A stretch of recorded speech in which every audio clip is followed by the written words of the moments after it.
no primeiro ano de Ciro, rei da Pérsia, para que se cumprisse a palavra do Senhor por boca de Jeremias, despertou o Senhor o espírito de Ciro, rei da Pérsia, o qual fez passar pregão por todo o seu reino, como também por escrito, dizendo: Assim diz Ciro, rei da Pérsia: O Senhor Deus dos céus me deu todos os reinos da terra e me encarregou de lhe edificar uma casa em Jerusalém de Judá. Podemos ficar por aqui, podemos ficar sentados. Vamos até à palavra. Vamos até à palavra, queridos irmãos, sim? Eu não quero que ninguém se assuste. De facto, o nosso ritmo não vai ser tão lento, um verso por domingo. Vamos colocar os nossos olhos no livro de Esdras. Eu hoje gostaria de continuar a fazer aquilo que fizemos a semana passada. E é verdade que isso significa que há algumas características especiais. Eu espero que os irmãos sejam um pouco pacientes. Mas hoje vamos estar a entrar e eu preciso fazer muito contexto. Nós decidimos estudar o livro de Esdras e Neemias sem colocar uma data para fim, porque sentimos que esta é uma época que, na vida da nossa igreja, nós precisamos de pensar em regressar à adoração. Precisamos de pensar em reconstruir. A nossa casa de oração precisa de obras. E precisamos, sobretudo, de pensar em receber. E por causa desta preocupação que nós temos com regressar ao lugar da adoração, de reconstruir o lugar da adoração, de receber novas pessoas nessa adoração, o livro de Esdras e Neemias vão nos dar o caminho. O título que lhes demos foi Mapas e Muros, porque, como nós sabemos, há um trajeto que é feito quer por Esdras, quer por Neemias, de Babilónia, onde eles estavam, até Jerusalém. É preciso mapas para isso, é preciso projetos para reconstruir, mas também é preciso muros para sabermos o que é que nós estamos a representar, o que é que nós estamos a defender. Esta é a razão porque o título destas mensagens em Esdras e Neemias se chama Mapas e Muros, como se regressa, como se reconstrói e como se recebe.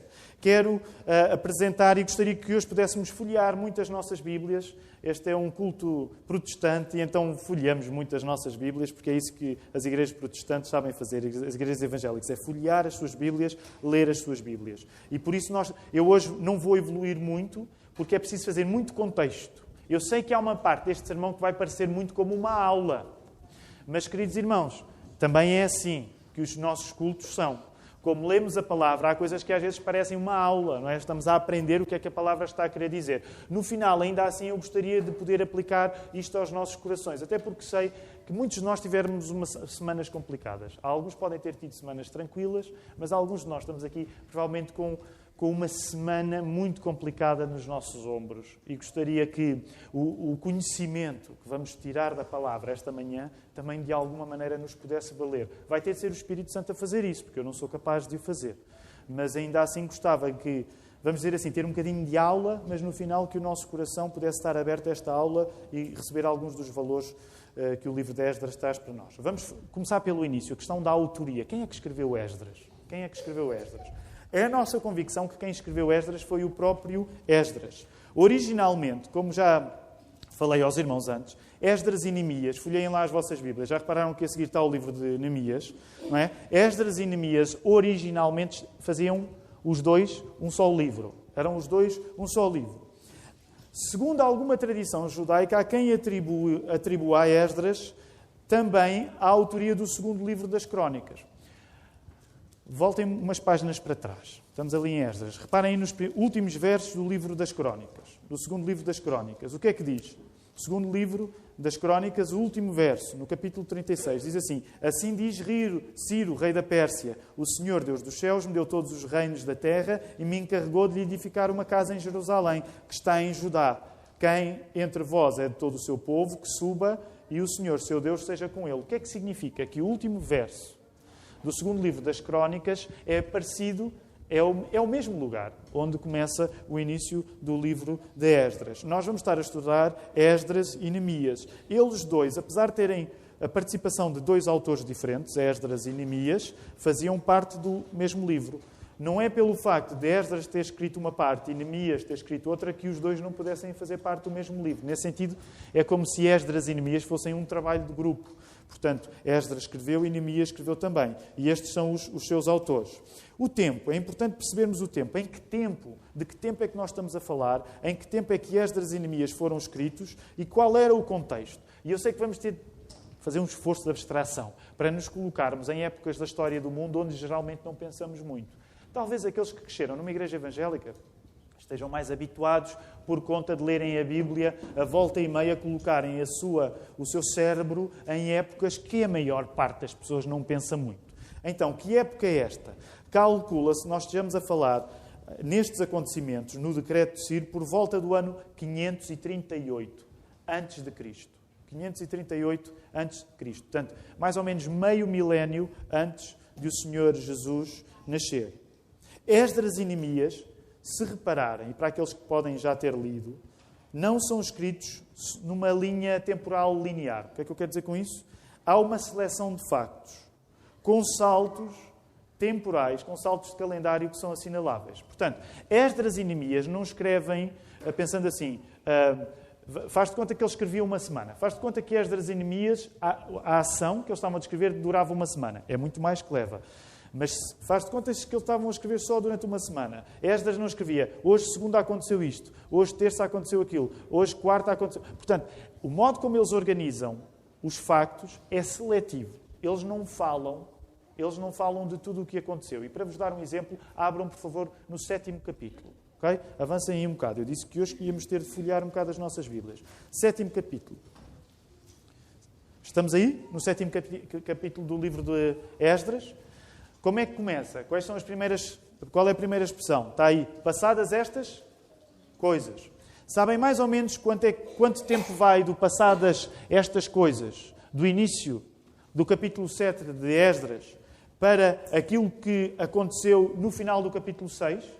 Portanto, olhem para aí no capítulo 6. Final do capítulo 6. Diz assim, o rei... Portanto, e o Senhor os tinha alegrado, mudando o coração do rei da Assíria a favor deles, para lhes fortalecer as mãos na obra da casa de Deus, o rei de Israel. Este final do capítulo 6 de Esdras, para o início do capítulo 7 de Esdras, sabem quanto tempo é que passou? Mais ou menos? Passadas estas coisas, sabem quanto tempo é que passou mais ou menos? Cerca de 50 anos. 50 anos. Portanto, significa que quando nós vamos ler o livro de Esdras e Neemias, temos de perceber que há saltos no calendário muito assinaláveis e que Esdras não se preocupou em dizer passados 50 anos. Portanto, a maneira como eles organizaram as coisas, a sua estrutura cronológica, a sua estrutura de acontecimentos é complexa, não é linear. Calcula-se que a ação do livro de Esdras, as circunstâncias que Esdras fala, cubram mais ou menos um período de 80 anos. Calcula-se que desde Esdras 1 até ao final de Esdras 10, seja mais ou menos um período de 80 anos. E depois que haja uma espécie de intervalo entre o final da ação de Esdras e o início da ação de Neemias. Esse intervalo levará cerca de 12 anos. E por seu lado, desde o início de Neemias até ao final de Neemias, calcula-se que a ação desde o início de Neemias até ao final de Neemias leva outros 12 anos. O que quer dizer que desde o início do livro de Esdras até ao último capítulo de Neemias seja cerca de 103 anos. Um período de cerca de 103 anos. Portanto, significa que quando nós vamos ler o livro de Esdras e Neemias, vamos estar a falar de um intervalo de mais de um século. Cerca de um século na história do povo de Israel. Durante este tempo, há muita gente a aparecer, já vamos falar delas, nestas personagens, nestas pessoas que aparecem. Mas só para termos ideia, só durante este período há cerca de 6 reis persas. Nós já vamos ver os nomes deles. Por outro lado, estima-se que tinham passado cerca de 50 anos, no início, agora voltando aqui ao início do livro de Esdras, desde o início do livro de Esdras, o texto que nós acabámos de ler, até à altura em que o povo de Israel tinha sido conquistado por quem? Israel tinha sido conquistado por quem? Neste caso, Judá, a rigor. Tinha sido conquistado por quem? Por que povo? Pela Babilónia. Qual era o rei da Babilónia? Nabucodonosor. Portanto, desde que Israel, neste caso Judá, porque era o reino do sul, desde que Judá foi conquistado, desde que Jerusalém foi saqueada pelos babilónicos, até ao início do livro de Esdras, calcula-se que tinham passado cerca de 50 anos. Okay? Agora eu sei que isto é muita cronologia para nós. Vamos deixar agora o tempo. O que é importante nós percebermos? Porque isto vai fazer com que o livro que nós estejamos a ler seja um livro um bocado sui generis. E porquê é que eu quero insistir nisto? Porque se nós comprássemos numa livraria um livro que fosse escrito como o livro de Esdras foi, faz de conta que vamos à FNAC e compramos um romance. E o romance que nós compramos tem uma estrutura parecida com o livro de Esdras. Sabem o que é que isso quer dizer? Quer dizer que o romance que nós estaríamos a ler é um romance que tem vários géneros literários lá metidos, géneros que são diferentes. E com géneros literários eu quero dar-vos exemplos. E, por favor, voltem a pegar nas vossas Bíblias para folhearmos nelas. O que Esdras e Neemias fazem é que eles pegam em documentos diferentes e juntam documentos diferentes para contar uma história. E estes documentos são bem diferentes uns dos outros. Por exemplo, só para termos uma ideia de como é que isto funciona, e a partir da organização da Bíblia de Estudo de Genebra é mais fácil perceber isto. Há muitas listas. Há muitas listas no livro de Esdras e no livro de Neemias. Tem as vossas Bíblias? Estão prontos para folhear um bocadinho só para verificar o que eu estou a dizer? Por exemplo, reparem aí, logo aí, no capítulo 1 de Esdras, no capítulo 1 do livro de Esdras, entre 9 e o verso 11. Agora, os irmãos vão ter de ser rápidos a responder, está bem? Para nós podermos progredir brevemente. Entre o verso 9 e o verso 11 tem uma lista de quê? De utensílios. Portanto, coisas que os babilónios tinham tirado do templo e que agora, com o regresso de Esdras a Jerusalém, eles vão levar. Uma lista. Objetos do templo trazidos da Babilónia. Aí agora, capítulo 2, do verso 3 ao verso 70.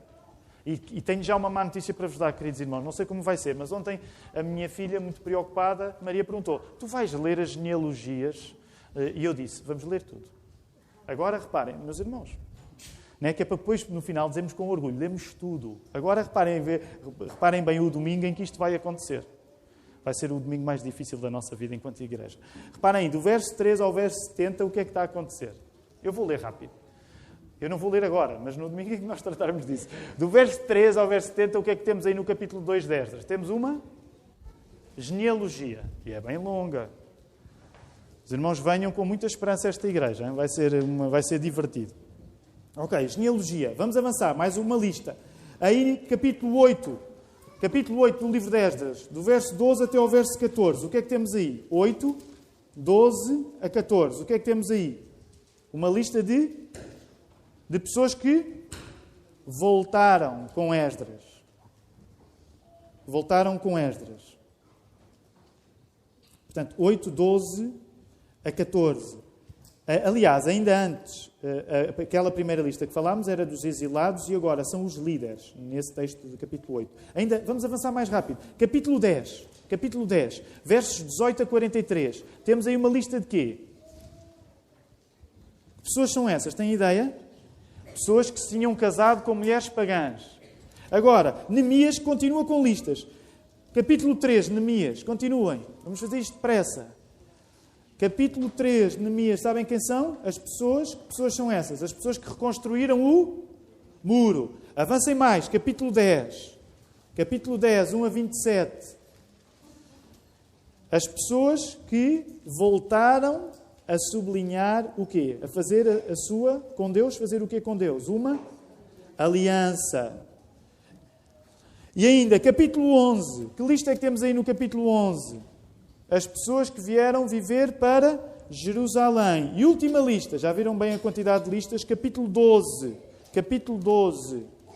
Capítulo 12. As pessoas, os sacerdotes e os levitas que regressaram com Zorobabel. Portanto, reparem bem este tipo de livros, que é Esdras e Neemias. É um tipo de livros que se escreve com listas. Mas não se escreve só com listas, escreve-se com outra coisa. Por exemplo, vamos fazer isto rápido outra vez. Os irmãos ainda sobrevivem se voltarmos a fazer um exercício deste? Sobrevivem ainda? Sim? Ainda há vida em vocês? Há uma coisa que diz qualquer... Há vida em nós, não é? Há vida em nós? Não sei, desculpem.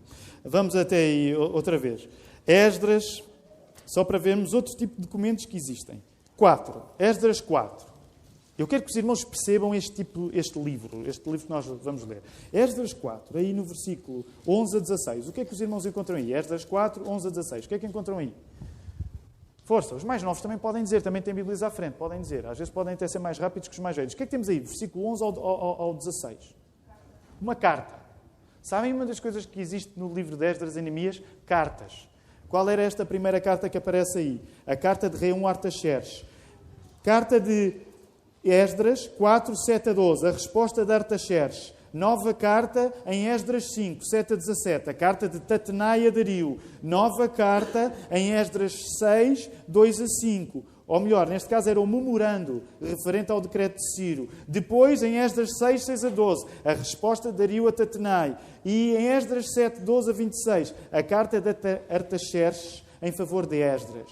Literariamente, é como se Esdras e Neemias escrevessem uma espécie de biografia a partir de estatísticas, a partir de faturas de contabilidade, a partir de cartas e um pouco com todo o tipo de documentos. É importante que nós entendamos isto. Percebem? É uma espécie de biografia, mas não está contada como as biografias normais. Estes biógrafos acharam que contar esta biografia valia a pena juntando a fatura, contas, a lista de supermercado. Imaginem, é como se vocês quisessem escrever a vossa biografia e em vez de escreverem um texto corrido, vocês juntavam coisas destas. O orçamento, a correspondência que trocaram com os vossos familiares, e então a vossa biografia era assim uma espécie de conjunto destas coisas todas. Esdras e Neemias, literariamente, são um pouco assim. Quero falar-vos rapidamente dos lugares. Quais são os lugares? Onde é que acontece a ação do livro de Esdras e Neemias? O primeiro lugar, qual é? Onde é que Esdras está e de onde é que Esdras vai sair? Onde é que Ciro está e de onde é que Ciro dá a ordem? Ele está onde? Na capital do quê? Da Babilónia. Então, dois sítios que é preciso nós termos ideia. O primeiro sítio é a Babilónia, na sua capital, o centro do agora Império Persa. Porquê? Quem conquistou os judeus não foram os babilónios. Só que os persas, a determinada altura, conquistaram a Babilónia. E por isso, a Pérsia absorveu o Império da Babilónia. Daí que a ação vai de Jerusalém, vai da capital da Babilónia para Jerusalém. Esdras fala de dois retornos, duas viagens. Há duas viagens diferentes, escritas em Esdras. A primeira é narrada nos primeiros 6 capítulos. Lembram-se? Ainda agora fomos abrir em Esdras 7 para perceber que entre o final de 6 e o início de 7 tinha passado muito tempo. Então, a primeira viagem está nos primeiros 6 capítulos de Esdras. A segunda viagem de Esdras, porque há um segundo retorno de Esdras, vai do capítulo 7 ao capítulo 10. Adicionalmente, Neemias também vai fazer um retorno da capital da Babilónia para Jerusalém. Rapidamente, quais são as personagens? Para facilitar, quais são as personagens? Olhem para a terceira página do vosso boletim, para reflexão estão aí algumas das personagens. Vamos fazer isto rápido? Parece uma aula de língua portuguesa hoje, não é? Personagens de Esdras e Neemias. Esdras, um judeu com uma posição respeitável na Babilónia, que tem a tarefa de garantir o regresso a Jerusalém e de zelar pela reconstrução do templo. A tradição judaica atribui a Esdras a importância de um segundo Moisés. E depois nós vamos explorar um bocado isto mais à frente. Não é hoje. É como se Esdras fosse um segundo Moisés. Foi tanto, podemos dizer, em linguagem de hoje, por um lado Esdras foi um político, mas também foi um pregador. Esdras foi um político, foi um pregador. Neemias, quem é Neemias? Também tem uma função importante na corte persa e será encarregado de ir a Jerusalém agora para tratar da segurança da cidade, reconstruindo os muros. Olhem aí, reis persas, muitos. Eu vou dizer os nomes devagar, porque há aqui nomes um bocado esquisitos. Têm de ser ditos um bocado devagar. O primeiro rei persa, Ciro. O segundo, eu nem sei bem ler isto, Cambises. O terceiro, Semé-Irdes, é um nome estranho. O quarto, Dário Estapes. O quinto, Xerxes. Sim, estou bem. O sexto, Artaxerxes Longânimos. Só para nós termos ideia destes 6 reis diferentes. E para percebermos a cronologia, e eu sei que agora estou a falar sobretudo para aqueles que cresceram a ler a Bíblia, mas sabem que é entre o espaço de tempo em que Esdras começa e Neemias termina que vai acontecer a história de outro livro da Bíblia, que está logo a seguir a ele. Qual é o livro que está a seguir a Neemias? Ester. Os acontecimentos de Ester estão, vamos dizer assim, aconchegados pelo livro de Esdras e Neemias. Lembram-se qual é a história de Ester? É precisamente com um rei, que ele está aí mencionado. Qual é o rei de Ester? Assim, esta agora é a pergunta de dificuldade um bocado maior. Qual é o rei de Ester? Xerxes, neste caso, também chamado Assuero. É para nós percebermos que, ao passo que há umas coisas a acontecer em Jerusalém com Esdras e Neemias, ao mesmo tempo há coisas a acontecer com Esdras, que está onde? Ainda na capital da Pérsia. E é importante que nós vamos percebendo esta cronologia. Só para terminar as personagens. Outra é Zorobabel, governador judeu apontado por Ciro, que é o chefe da casa de Judá, neto do rei Jeoaquim, e que tinha uma posição na corte babilónica, e lá, na Babilónia, era chamado de Sesbazar. Depois temos ainda Jesua, que é sacerdote que acompanha Zorobabel. Depois temos, sabem que isto é tão interessante quando a Bíblia começa a encaixar, e às vezes nós não percebemos, Ageu e Zacarias, que são profetas menores. Ageu e Zacarias, um dos trabalhos que Ageu e Zacarias fazem é precisamente nesta época encorajar Zorobabel e Jesua a terminarem as obras do templo. Daí que quando nós vamos ler, não vamos ler agora, mas quando nós lemos em paralelo o livro de Ageu e o livro de Zacarias, eles estão a falar dos acontecimentos que nós lemos em Esdras e Neemias. E depois outras personagens mais secundárias vão aparecer e nós vamos vê-las à medida que a ação progredir. Quero falar agora rapidamente do contexto social e político dos livros de Esdras e Neemias. Qual é o contexto? Em primeiro lugar, nestes 50 anos, o povo judeu tinha sido conquistado pela Babilónia, tinha sido deportado para a capital da Babilónia. Nestes 50 anos, o que é que aconteceu? Aliás, não levem mal, mas deixem-me insistir. Digam lá mais alguns profetas que tenham feito parte desta aventura na Babilónia. Pelo menos mais um. Há pelo menos mais um que nós devemos lembrar, e ele é o reflexo daquilo que estava a acontecer com os judeus na Babilónia, pelo menos com alguns dos judeus. O que é que aconteceu com alguns dos judeus na Babilónia? No espaço de 50 anos, eles tiveram tempo para quê? Para ganhar o quê? Ganhar o quê? Pensem num profeta do Velho Testamento. Ganhar posição. Qual é um dos profetas do Velho Testamento que está precisamente nesta circunstância e ganha posição na Babilónia e depois posição na própria Pérsia, nesse sentido? Quem é? O profeta Daniel. Portanto, no espaço destes 50 anos em que os judeus estão na Babilónia, houve tempo para muitos deles ganharem estatuto. E quando digo estatuto, alguns ganharam, de facto, importância política. Mas é preciso ainda assim perceber uma coisa. Quando nós pensamos nos judeus, mesmo que alguns judeus da Babilónia tivessem ganho estatuto e tivessem numa posição importante, este era um capítulo negro para a história dos judeus. Porquê? Porque o templo em Jerusalém e a cidade, eles estavam destruídos. E como nós falámos hoje na Escola Bíblica Dominical, o templo em Jerusalém representava a unidade e a autonomia do povo judeu. Isto quer dizer que mesmo que alguns judeus estivessem em boas posições na Babilónia a nível político, para eles era sempre um capítulo negro, porque aquilo que significava o povo deles, Jerusalém e o templo, estavam destruídos. E nesse sentido, este era um capítulo negro da história de Jerusalém. Por outro lado, por oposição, para a Babilónia as coisas corriam bem. É verdade, depois a Babilónia passa a ser a capital, passa a ser dominada pela Pérsia.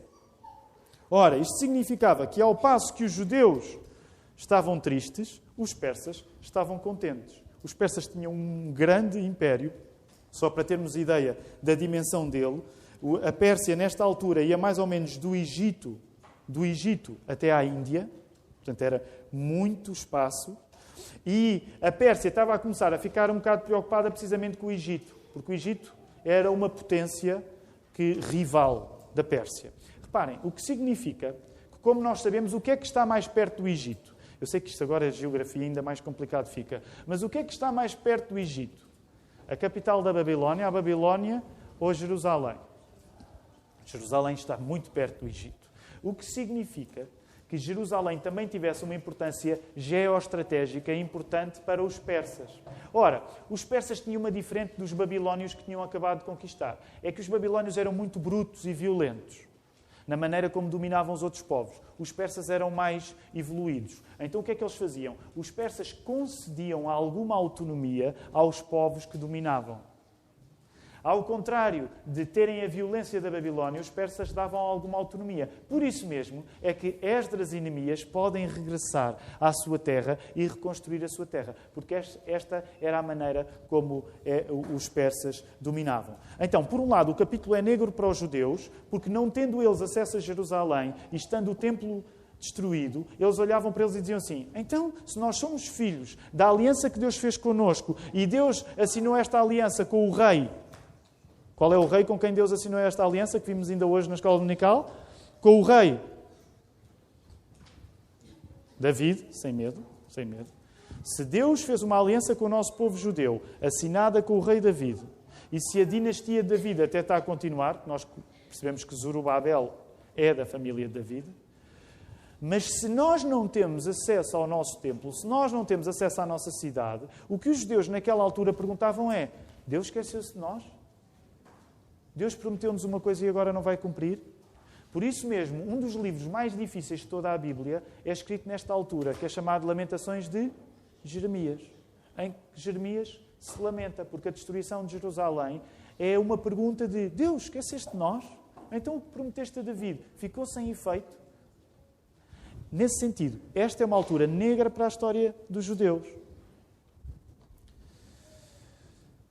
Ok. Rapidamente, há um padrão nos acontecimentos. Só mais um esforço, queridos irmãos, ainda mais um esforço para folhearmos as nossas Bíblias. Vamos folhear as nossas Bíblias ainda. Há um padrão nos acontecimentos. Primeira secção. Aliás, nós podemos dividir os dois livros em 4 secções. A primeira secção pode ir de Esdras 1 a 6, a segunda secção pode ir de Esdras 7 a 10 e a terceira, Neemias 1 a 7. E depois fica a sobrar a última de Neemias 8 a 13. Na primeira secção, Esdras 1 a 6, segunda secção, Esdras 7 a 10, terceira secção, Neemias 1 a 7, dá sempre um padrão em comum. Há 3 coisas que acontecem, quer na primeira secção, quer na segunda secção, quer na terceira secção. Que coisas é que acontecem? Há uma permissão para regressar a Jerusalém.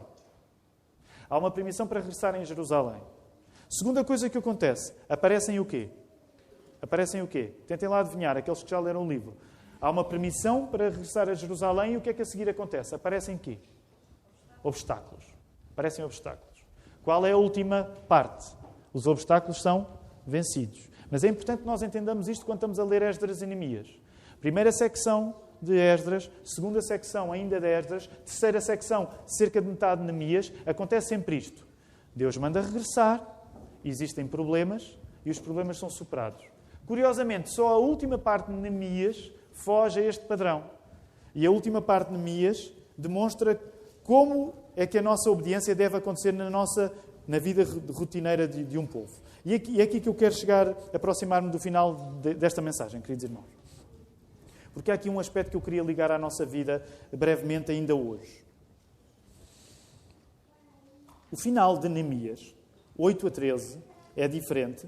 E nesta última parte de Neemias, capítulo 8 até o capítulo 13, a aliança é renovada e vê-se como é que um crente deve viver na rotina. E eu aqui quero salientar a palavra na rotina. Como é que um crente deve viver na rotina? Isto é importante para nós nesta manhã. Como é que um crente deve viver na rotina? Sobretudo quando a rotina de um crente não é marcada por milagres. Sabem uma coisa interessante entre o livro de Esdras e Neemias? Ao contrário de muitos outros livros na Bíblia, são livros que não têm o quê? Milagres. Não acontecem milagres em Esdras e Neemias. E o finalzinho de Neemias tem uma importância especial porque dá um modelo de como o crente deve viver, mesmo que milagres não lhe aconteçam. Agora, os irmãos já podem calcular onde é que eu quero chegar com isto. Isto significa que o livro de Esdras e Neemias tem um clímax. Sabem o que é um clímax? O ponto alto, que é em anticlímax. Porque, ao contrário de muitos outros textos na Bíblia, onde há atos sobrenaturais, onde Deus faz milagres, o final, o ponto alto destes 2 livros não acontece em nenhum milagre. Não acontece com nenhum milagre, não acontece com nada extraordinário. Sabem qual é o ponto alto destes 2 livros? A vida é normal, a vida é banal, a vida é cotidiana, a vida é uma rotina e nós temos de ser fiéis a Deus. Agora, como os irmãos podem estar a imaginar a ligação com que quero terminar, é que se nós olharmos desta perspectiva para o livro de Esdras e Neemias, nós vamos perceber uma coisa. Que nós somos chamados, por estes livros, a viver mantendo a nossa fé quando nada de especial acontece na nossa vida. E nesse sentido, nós podemos dizer que Esdras e Neemias são muito diferentes de outros livros no Velho Testamento e no Novo. Porque há muitos livros no Velho Testamento onde coisas enormes acontecem, coisas fantásticas acontecem. Nós imaginamos assim, se eu tivesse uma vida parecida com alguns livros do Velho Testamento, se eu tivesse a vida parecida com alguns livros do Novo Testamento, para mim era mais fácil ser crente, porque eu via milagres a acontecer. Ora, quando nós lemos o livro de Esdras e Neemias, nós não vemos milagres a acontecer. E nesse sentido, Esdras e Neemias são livros que podiam ser escritos em 2016. Eles têm o mesmo tipo de ritmo que a nossa vida tem. Parece que milagres não existem. E é aqui que eu quero fazer uma ligação entre 5 passos, muito rápido. Esdras e Neemias são livros muito modernos. Esdras e Neemias são livros muito modernos neste sentido. 5 passos para nós percebermos. E agora estou a falar a partir de um teólogo muito criativo, nem sempre o mais ortodoxo deles, mas um americano chamado Jack Miles. Ele diz assim, uma coisa, e eu agora quando estou a chegar ao final, mas gostaria que nós fôssemos pensando nisto, pensando na nossa vida, dizer assim, eu identifico-me com Esdras e com Neemias, eu identifico-me com este ambiente ou não. Qual é o ambiente de Esdras e Neemias? Ambiente esse que faz com que eles possam ser chamados livros modernos. O ambiente é este. Em primeiro lugar, quando nós lemos Esdras e Neemias, parece que já não é tanto Deus que tem um povo. Quando nós lemos Esdras e Neemias, parece que já não é tanto Deus que tem um povo, mas é mais um povo que quer ter um Deus. Estão a seguir-me? A rotina de Esdras e Neemias, na rotina de Esdras e Neemias, como Deus não tem grandes intervenções sobrenaturais, parece que já não é tanto Ele que tem um povo e que faz coisas pelo povo, mas parece mais que é o povo que não quer perder um Deus. Este é um dos primeiros aspectos. Segundo aspecto, os atos que aparecem no livro de Esdras e Neemias são mais das pessoas que acreditam em Deus do que propriamente Deus. Essa é uma das coisas curiosas. Nós lemos Esdras e Neemias e os atos, os gestos, aquilo que acontece é aquilo que as pessoas fazem por Deus e não é tanto aquilo que Deus faz pelas pessoas. Terceiro aspecto. Parece que os governantes humanos, os reis persas, mandam mais que o governante celeste. Sabem porquê? Eles começam uma obra. Arranja-se ali uma intriga política, depois nós vamos estudar isso, e a obra é embargada. E o que é que os judeus ficam à espera? Ficam à espera que os reis persas voltem a ser favoráveis à obra. Portanto, um dos terceiros aspectos que nós devemos fixar quando lemos o livro de Esdras e Neemias é que é um mundo onde parece que os governantes humanos mandam mais que Deus. Quarto aspecto. Já é possível não ver Deus nos seus atos. Eu quero explicar isto. Há ateísmo prático no livro de Esdras e Neemias. O que é que eu quero dizer com isto? Quando nós lemos os factos de Esdras e Neemias, é fácil para as pessoas daquele tempo não associarem aquilo que acontece ao facto de Deus comandar todas as coisas. Foi muito complexo. Quando nós lemos Esdras e Neemias, é fácil para as pessoas naquele tempo acharem que aquilo que acontecia não tinha nada a ver com aquilo que Deus queria. Era apenas o reflexo das circunstâncias. Nesse sentido, é um livro onde há muito ateísmo. Percebem o que eu estou a dizer? É um livro onde as circunstâncias, como não são imediatamente assinadas por atos fantásticos de Deus, é possível que as pessoas que as estão a viver não encontrem Deus naquilo que lhes está a acontecer. E o último aspecto que queria falar. Quinto aspecto. Isto é muito interessante. Já repararam uma coisa? Há muita pregação em Esdras e Neemias, mas não há muita profecia. É como se a profecia estivesse a ser substituída pela pregação. Ao passo que noutros livros da Bíblia Deus diz isto vai acontecer, isto vai acontecer, isto vai acontecer, isto vai acontecer. Animem-se que isto vai acontecer, eu não falho, isto vai acontecer. Quando nós chegamos a Esdras e Neemias temos o contrário. Temos homens a pregar como que se estivessem a dizer a Deus, Deus, era bom que isto acontecesse. Esta é uma das grandes diferenças de Esdras e Neemias. Muitos livros da Bíblia dizem, aparece com Deus a dizer isto vai acontecer. Em Esdras e Neemias parece que têm de ser os homens a dizer Deus, era bom que isto acontecesse. Por estas razões, e é aqui que eu quero terminar, quero dizer que estes são livros que devem estar perto do nosso coração. Porque para muitos de nós é fácil sentir que a fé que nós temos em Deus às vezes é mais uma teimosia do que propriamente uma evidência. Para muitos de nós que temos fé em Deus, é fácil que nós às vezes sintamos a nossa fé mais como uma teimosia nossa, como uma coisa que nós fazemos questão de continuar a fazer. É mais como se fosse a nossa vontade de querermos ter Deus do que propriamente Deus nos ter a nós. Não sei se já sentiram isso, mas há momentos na nossa vida onde nós sentimos que parece que sou mais eu que não quero largar Deus do que Ele a largar-me a mim. Às vezes nós sentimos um pouco largados por Deus, mas fazemos questão de não querer largar Deus. Eu não quero perder a minha fé. Eu não quero perder a minha fé. E a esse nível, Esdras e Neemias são livros muito perto daquelas pessoas que esta manhã podem estar aqui e dizer assim, Tiago, eu não quero perder a minha fé, mas para mim às vezes é fácil perder a minha fé, porque eu não estou a ver Deus. Muitos de nós, ou pelo menos alguns de nós, passámos semanas onde é difícil encontrar Deus. Como é que eu encontro Deus quando vivo uma semana destas? Como é que eu tenho fé em Deus quando passei uma semana onde parece que Deus não existe? E a esse nível o que eu vos quero dizer, vai valer a pena ler o livro de Esdras e Neemias, porque eles estão em circunstâncias parecidas. Para muitos de nós é fácil sentir que a nossa fé depende mais daquilo que nós fazemos por Deus do que daquilo que Deus faz por nós. Muitas vezes nós olhamos para a nossa fé mais como, não, eu vou fazer questão de fazer isto.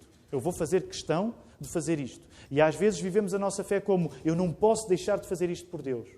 Sentimos-nos na nossa fé a fazer mais nós as coisas por Deus do que propriamente Deus a fazer as coisas por nós.